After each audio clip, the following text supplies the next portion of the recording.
সরকারবাবু নিকাত lip balm খুঁজছেন, কালই দেখেছি ওটা শেষ হয়ে গেছে। আমার মনে ছিল আনতেই পারতাম আরেকটা, এনে কাউকে কিছু না জানিয়ে জায়গা মতো রেখে দিতেই পারতাম, কিন্তু তবুও আগ বাড়িয়ে কিচ্ছু করতে যাব না তো। মুখ ঝামটা দেবার সময় মনে থাকে না নাকি?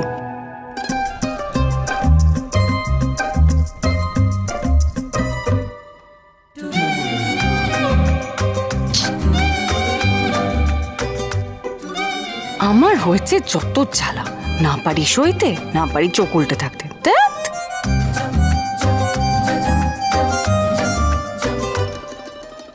ওতে আর কিছু নাই গো, এই যে আমার কাছে লিপ বাম আছে, এটা মেখে নাও।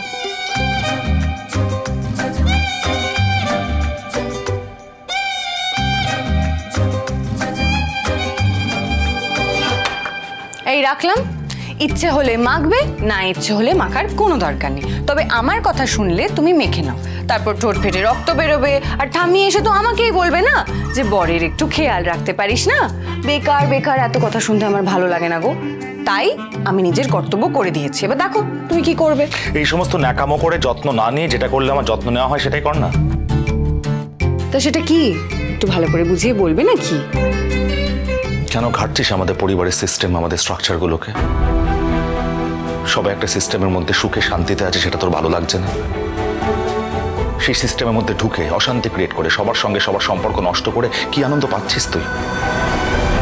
দেখ যাবি, আমি আমার ভালোবাসা, আমার স্বাচ্ছন্দ্য, আমার সুখ স্যাক্রিফাইস করেছি এই ফ্যামিলির কথা ভেবে, যাতে আমার কারণে কাউকে স্ট্রেস না নিতে হয়। আমি ফ্যামিলির কথা ভেবে তোর বর হিসাবে কর্তব্য পালন করে গেছি, যাতে তাদের মুখে হাসি বজায় থাকে, তারা যেন আমাকে নিয়ে অশান্তিতে না ভোগে। সেখানে দাঁড়িয়ে তুই যদি তাদেরকে স্ট্রেস দিয়ে যাস, তাদের মুখে হাসি কেটে নিস, তাদেরকে অশান্তিতে রাখিস, আমি কিন্তু তোকে ছেড়ে কথা বলবো না। তুমি কি অভ্যেস মতো আমার উপর ঝাল ঝাড়ছো ভালো করে ঘুমাবে বলে, নাকি আবার নতুন কিছু হয়েছে? কি হয়েছে তুই জানিস না? কি হয়েছে?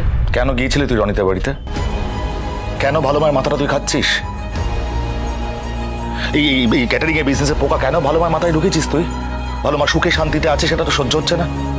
ভালো মা এসব পারে, আর যদি পারতো তাহলে এতদিনে সে কাজ করতো না।